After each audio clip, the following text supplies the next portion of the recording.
Good morning, church. He is risen. I trust that you had an amazing Easter yesterday. If you were with us, you know we had a powerful morning at Holy Trinity, and just a thank you to Elizabeth Miller and Holy Trinity for the blessing of sharing in the Scott Center on our high holidays. But we had a great day of worship. The music was phenomenal. Ryan preached a powerful sermon, and I enjoyed sitting with the children this year and doing the children's moment.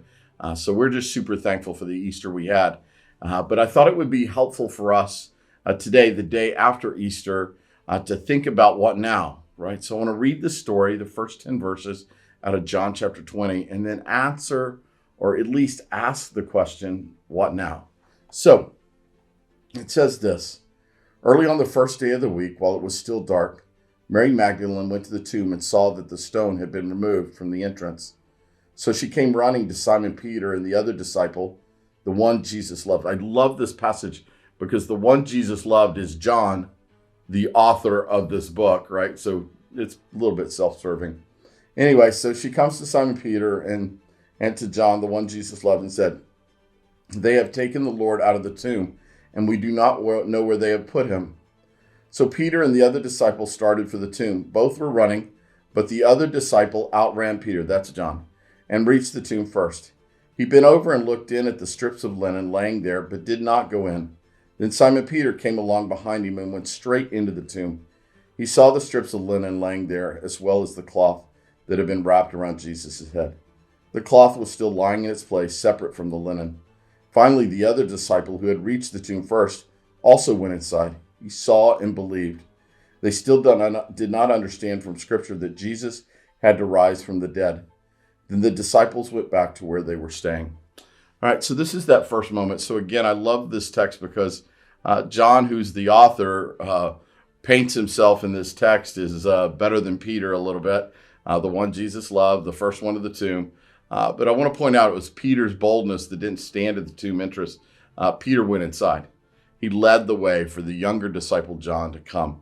But here's what I love about this text. The tomb is empty. Now what? Now what?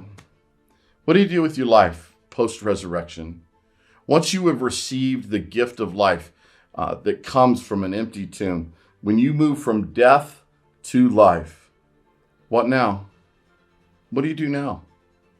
Do you dig in? Do you think, gosh, I'm so thankful, I'm so grateful for the gift of salvation, and you just go all in for Jesus? You push all your chips to the middle of the table. There's nothing left back. You lay your family on the altar and say, hey, this is my family, but it's your family, and we're going to give ourselves to the Lord. Is that what an empty tomb looks like for you? Or does it look a little bit like, oh, that's really kind of cool that Jesus rose from the dead, and then you just go about your business? You just go back to doing whatever you were doing, giving little or no thought to the power and the awe and the wonder that comes from an empty tomb.